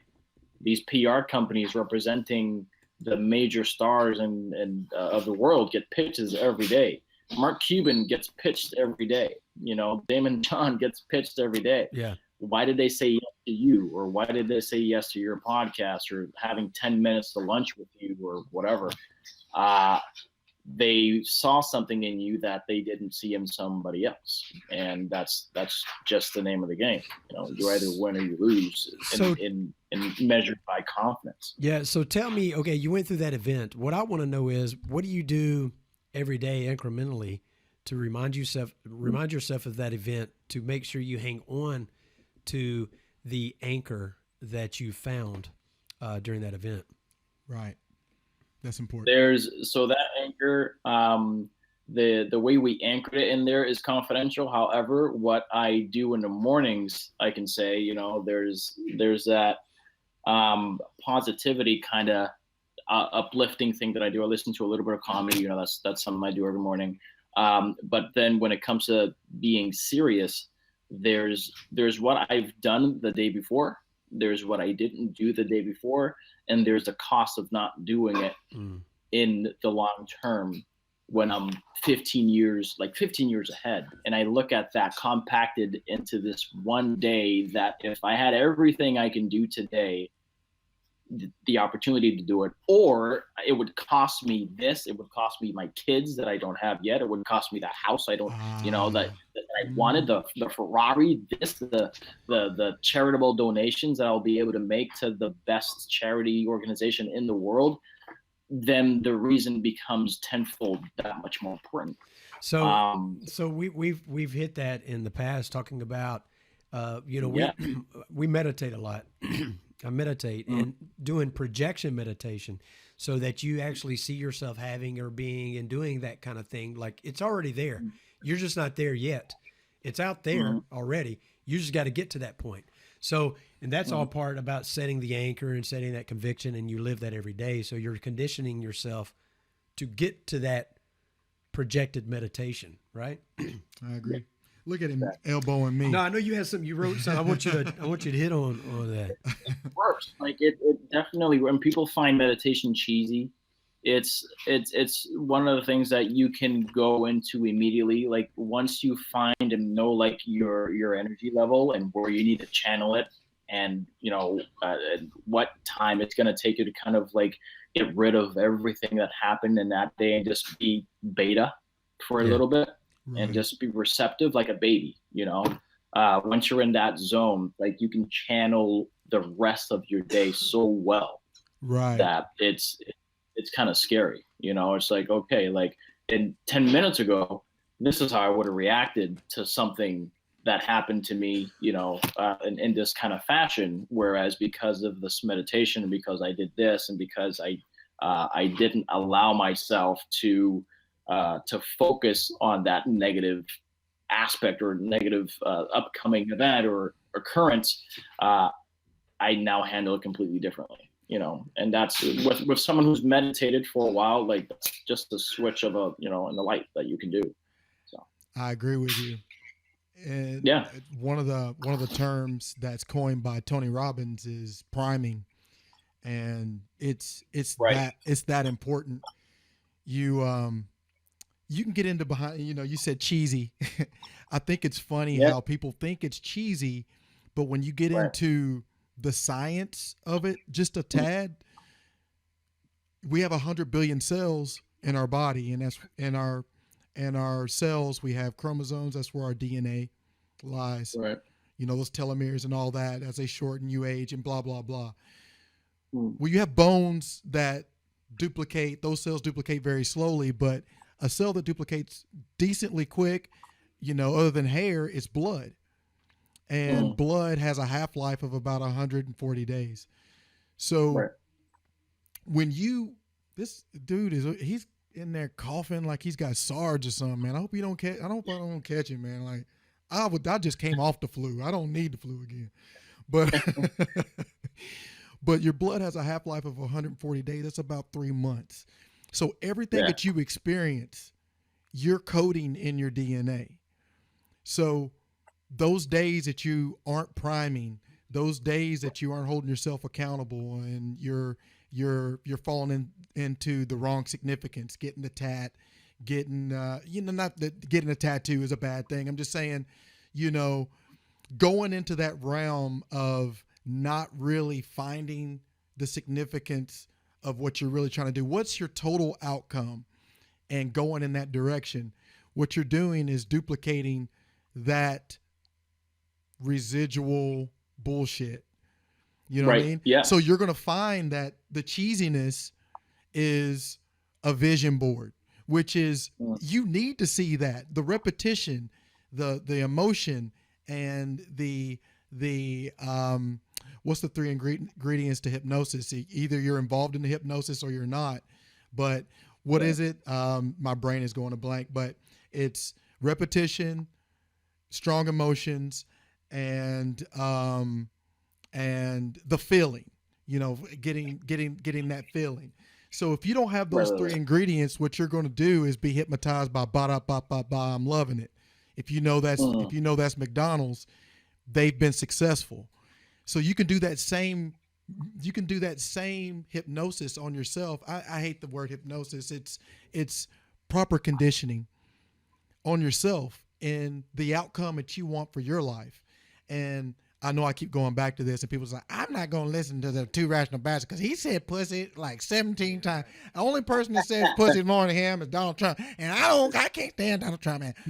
So the reason I made that statement earlier is I might be a pussy is if you're not holding yourself accountable for those discrepancies, if you're not putting that vision board up, if you're not priming, if you're not doing things to reset that theta, that delta, those very hardcore, hard drive things in your subconscious mind, you're basically falling victim to what you experienced and what you're experiencing over and over. And if you believe it and you're unwilling to be uncomfortable, you're just going to repeat that over and over. Not only that, get better and better at it. So that's kind of scary, but I guess that would be cheesy for someone who feels like comfort is more important than vulnerability. They're almost everybody's good at it, man. And in terms of it's like scary. being that comfort, that staying in that comfort zone. I'm real good at it, and that's why I need to write that book. And it's one of the ways I need to hold myself accountable. You know what I mean? Like constantly, every day, not to interrupt you, but every single day, Josh, I'm like, damn, man, like you primed and everything, man. What the hell's wrong with you? It's the most embarrassing, like internally. And we're like, dude, like I said, I was going to do all this. And if you take yourself serious enough, the embarrassment is almost overbearing. It's like, shit, I can't even handle it because I can't even look myself in the mirror right now, and it's a serious thing. And whereas other people look like, Josh, like, come on, like, but you did this isn't that, like, take it even, like, no. You got to hold yourself accountable. I knew very well, very much in my capacity that I can do this, and I had the time to do that. And what's going to happen after I decide to push something off for the day after, it's just going to carry on to the next day and the next day and the next day after that. So much so creating the same New Year's resolution you had the year before. And that's where people kind of kick themselves in the head. It's like, shit, like I have nothing new going on for me this year because I have to repeat that shit I did last year. 365 days again. All right. 17 years of the same 17. Same thing. Yeah. Over and over and over. Like earlier you were talking. I've tried to never end the year, or as far as like the New Year's resolutions, truthfully, like your New Year's resolutions should be like, no, you have a goal and you start a plan to do it. Doesn't matter if it's November of the year before. Doesn't matter if it's June that year. It doesn't like New Year's resolutions is a little kind of cliche thing. However, I do participate in it just because it's another chance for me to write down my goals. And as far as, the years that have gone by, particularly the last 4, I've never ended the year with the same New Year's resolution I had the year before, which is awesome. In particular, the career side of things. That's called that's called evolution, right? Right. Yeah.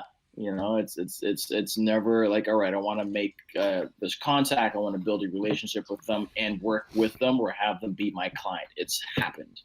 Right. And it's always been something that I don't know how I do it, but it's the best and simplest way I can attribute the ingredient. The best and the main ingredient is consistency. Yeah. And aligning yourself with the right people, So. That's it right there. Your top 5 is going to reflect more than the vision board, more than the priming. You're probably going to reflect your top 5 more so than anything else. Yeah. So yep. Your mentor is important. You were talking about, I'm speaking for you again, like Scott did for me earlier. And like I said, I wasn't going to do, so that means I'm a hypocrite, but fuck all y'all. Colin, you're projecting now. I'm projecting. Your top 5 is so important. If you are around that person that complains and whines, even if you don't do it yourself, there's so much more you have to do to be where you need to be. You know what I mean? To get what you need to get done. Because now I've got to deprogram. I've got to hold myself accountable. Oh my God. Okay. So they did this. This made me feel this way. I got to go ahead and it's so much work. Or you can just inherit to what they're doing and mimic that, and not really mimic it, but it's an imprint. So then you become what you see. Monkey see, monkey do. And I have Scott. I hate to say need, but I guess if you talk about the six needs, I do need you. Right. I do need Scott. I do need people like you, and I need people that are going to hold me accountable and are going to lift me up and going to kick me in the ass sometimes. You know what, dude? You didn't do some things you said you were going to do, and as a friend, blah blah blah blah blah. But what we find is we have those wannabe friends. You know what I mean? You have these karaoke motherfuckers that come up and they're just doing a cover and they don't even know the artist. You know, they're going to come up and they're going to co-sign all your dumb shit. Oh man, that's okay, man. You know, the other day, man, when you said XYZ, man, I feel the same way. Those are going to drag you down to the bottom quicker than anything else. Coming from the bottom now we hear is based on Scott holding me accountable. You holding me accountable. You introducing me to something inspiring. Me coming up with something and you being like, man, that's bullshit. Oh, really? And me being vulnerable and then going back to the drawing board. Or, hey, that's a great idea. And then elaborate. Those are what you want in your top 5. If you can get a top 10, that's even better. But your top 5 is more important. You got to have it. Absolutely. I went into this event. It was local in Boston, and the Boston Marathon happened 2 years ago. So actually, April 2013, and there were a few survivors that were there, and there was a play that I saw, and after the play, like I didn't know the survivors were going to be there. So they came out, there was a lady in a wheelchair, and there were some survivors who were forgiving of the perpetrators, and there were those who weren't, and so you got to experience both sides of the coin, people who were still angry and people who were forgiving, and I couldn't help but get emotional in thinking, shit, like we have almost like life is so short type of, thought and where like, why aren't I? Because there's so many more things that I want to do and expand my reach to. And there's that little voice like, oh, Josh, you haven't done that before. Your mind protecting you, thankfully it's been muffled because of my conditioning. It's not as loud as it used to be when I was a child. But like now it's even more imperative for us, like especially with this what I've seen, they lost their legs, meaning they lost their career, meaning they lost their ability to walk and do things on their own like they used to, meaning they've also had a hit on their confidence, and which translates into so many other areas, which basically renders you a vegetable if you don't address it. Yeah. Wow. Yeah. So it's something that I saw there, like broken souls. And it immediately occurred to me, I was like, Josh, it's your duty to continue to, again, ascend into this higher level of being that you know you can reach, so that you can turn around and give back on a massive level, you know. And I hugged one of the ladies, I forgot her name, but, you know, she was like, yeah, no, like when I heard he got life and the death penalty as well because of what he's done, the severity of what he's done, it was relieving to me. I hate that asshole, and this, like, it was crazy. Like, it was emotional and deep, and to the point where, like, man, I kind of feel your pain, but not really, because I'll never feel or be in that same situation that she was in at that specific day and time. And, you know, it's something that I can only feel empathetic about. But again, there's almost as far as like explanation on like how deep the overwhelm of sadness that came over me, and the importance of doing something that actually matters now before you waste it all away. We could be gone tomorrow, dude. And that's something that is important for me enough to continue to do what I do 10 times harder, you know. Well, doing things that are significant every day and contributing to the overall greatness of the world, right? Not being an active participant in the world instead of taking. Yeah. You know, we talk about being consistent to greatness. And you know, a lot of people say, well, that doesn't work. Well, yes, it does. It works in your own life. You consistently do the things wrong that keep you where you are. So it goes both ways. We're not saying that it only is for a positive thing. Well, consistency can also put you into a hole or into your rut, into your routine that you're in now that's not making you any better. Yeah. Right. For sure. I'm going to grab my charger, guys. Give me 1 second. Let me just go ahead and do that. Sorry about that. Man, you always fucking something up, man. You need to be more prepared. You need more consistency, sir. His phone, his battery is consistently dying. We'll wrap it up soon too, because I know he needs to go, and we're you know, we've got some people watching that are probably wanting to get to their families. So exactly. They're probably like, you know what, we out of here. We're out. See you. Peace. Oh yeah, guys, it definitely changed my perspective on a lot of things and opened my eyes, to the very least, as why you should do what you want to do, like, now. Right. There's a very video that Gary has where he says you could have been a bus, you could have been a bird with a shitty life and nobody wanted you. Like, you could have been, you're a human being.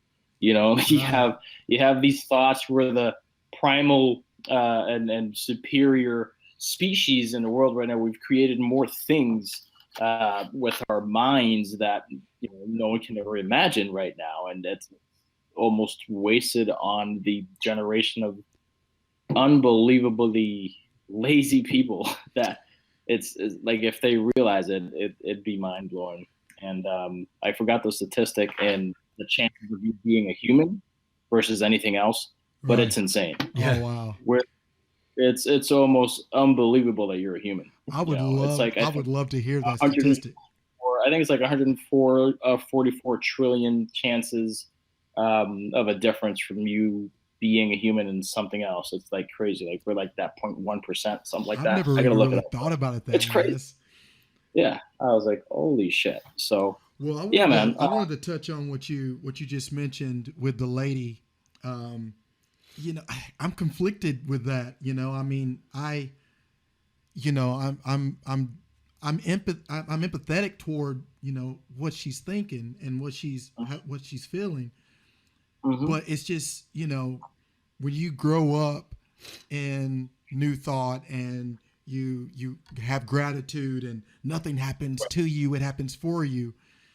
That challenges those ideologies. It's like, I don't know. I mean, to get blown up and killed and see, I couldn't imagine, seeing my son or my daughter, my brother here, get killed in front of me and it not affect me in a way of wrath, but at the same time, again, I'm going to lose fans. Well, I mean, if I'm not being a pussy, I would have to say, all right, look, I know I'm supposed to have gratitude and I know that nothing happens to me, it happens for me.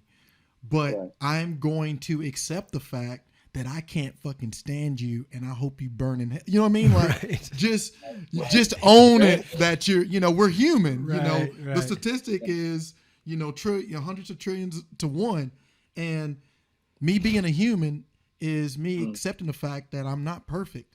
And sometimes I'm just going to allow myself to be egoic and mention that I can't stand you. I mean, that's part of my growth is to at least admit it. Mm-hmm. You know what I mean? Well, recognize it and admit it. And most people they don't let it come that far. They don't even recognize it and try to do anything about it, right? They try to make it okay to think that become what you hate. Now we must kill him. No, we shouldn't. I should have gratitude, but fuck you. Greed goes certain ways and go that way. It's about surrounding yourself with the right people. Like right now in my life, I have the perfect balance of people. You can't choose your family, so that's a story for another day. But that's there's some family members within that they've, like this past New Year's, I made a pretty bold speech, and it was making sure, alluding to making sure that everyone in the family eats from the empire being created. Nice. It's no longer about what's Josh doing. Now everyone knows. It's not hey, we should talk about the simple things. It's now, no, let's talk about building and solidifying this thing together, because I'm going to have kids soon, within the next 10 years with my wife to be, and, my sister on the other end. And we have cousins who are 4 and 5 years old who are going to grow up to, they have to have something here, on the other end of the spectrum. Yes, we want them to work for what they want, because that's how we got it. But there has to be an element of a foundation solid enough for them to build upon. Because the way the world's looking, there's an optimistic side of me, and then there's the sort of chaotic view on what the world's going to look like. Right. But if you instill the ethics and the habits with the people that you can touch now, you should be okay as a unit. And then that unit eventually spreads into the minds and lives of other people, just as why the podcast that I work with is so aligned with me. So yeah, that's what we're doing here as far as like me, my family, and what I want to project into the world and who I want to work with in order to make that happen. And it's happening and spreading like wildfire right now. Yeah, it's amazing.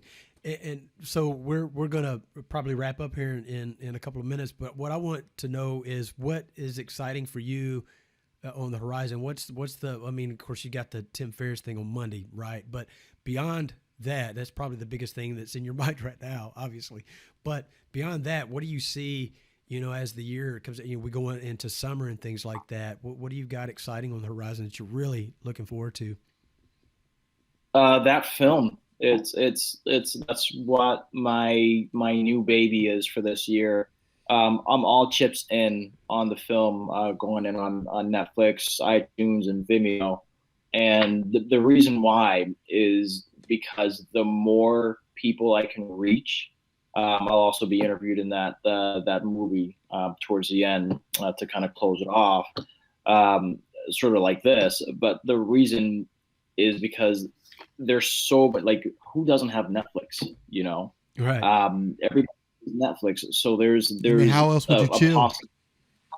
Yeah, so there's a possibility that there's someone out there who gets so inspired by the film that they say, you know what, I'm going to reach out to the producer, I'm going to reach out to Josh, I'm going to reach out to this guy, and I want to syndicate them on fucking HBO, and we're going to premiere that on Monday night, yada, yada, yada. Like, you don't know until you do it. And that's a blind kind of shot. It's kind of shotgun mode right now, but I have the right chips to play right now on a kind of very specific and intentional way to make that possibility even be a topic of conversation. Yeah. And that's the goal here. That's what really gets me up in my every mind, it's morning. already happened. Yeah. Well, so the last show we had a producer of a movie on that won a New York Film Festival, won first place in the New York Film Festival. Right. We can talk offline, and maybe there's something. He's there. He's in New York. He's located in New York. Yeah, I bet you. A lot of connections there that maybe would help you along this process. So we'll make that happen. Okay, I'll reach out to him and make that happen. So phenomenal guest. Yeah. Oh, he was great. Oh, I mean, that episode one got a lot of views and a lot of downloads. Right.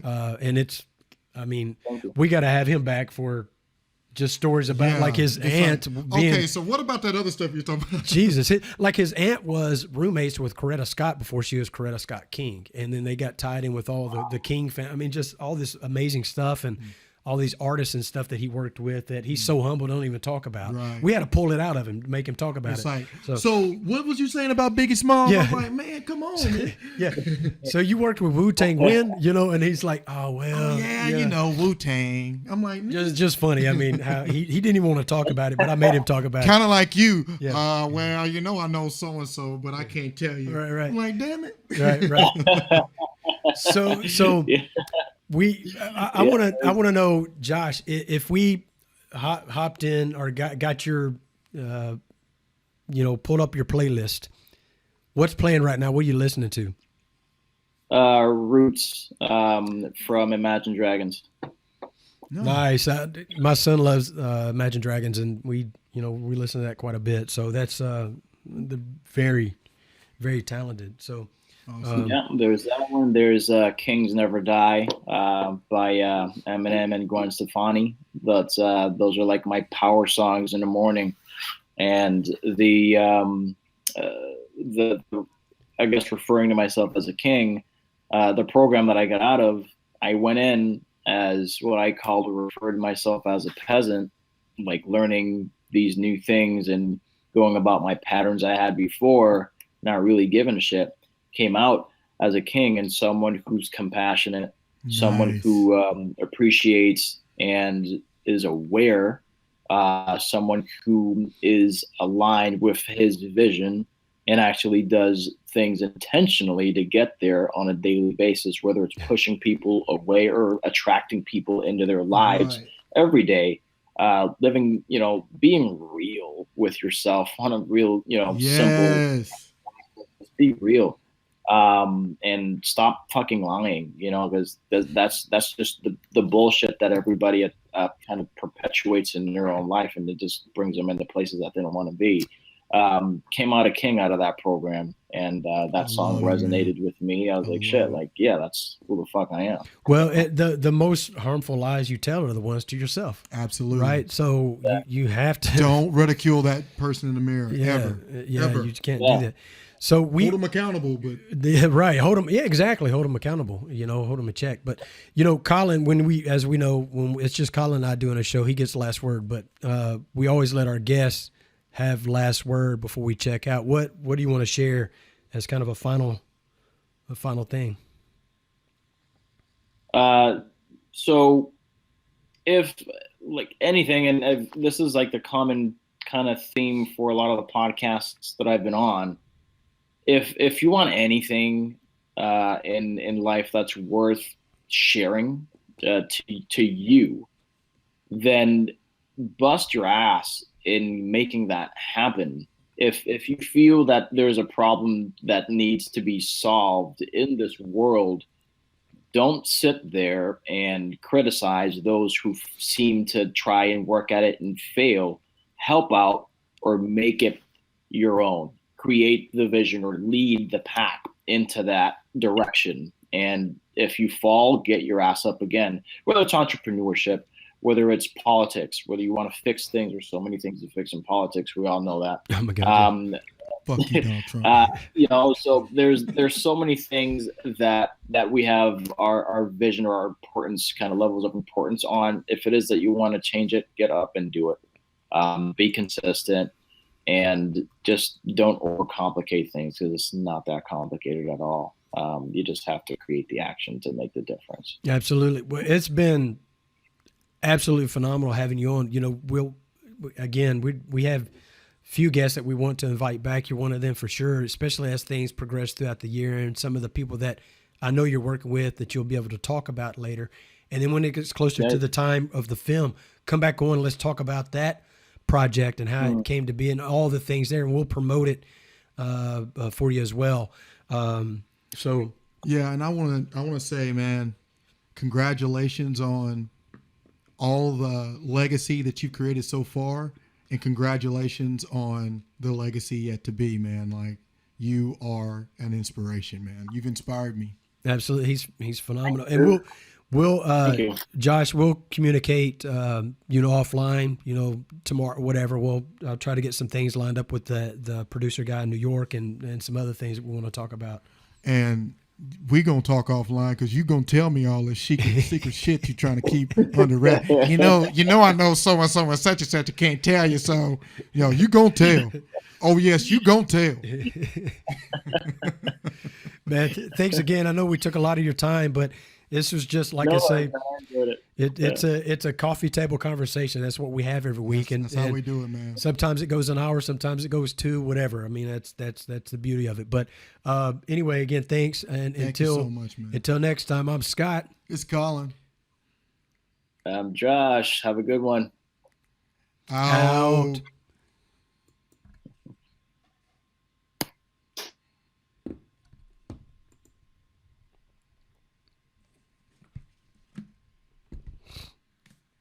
There we go. That was fun.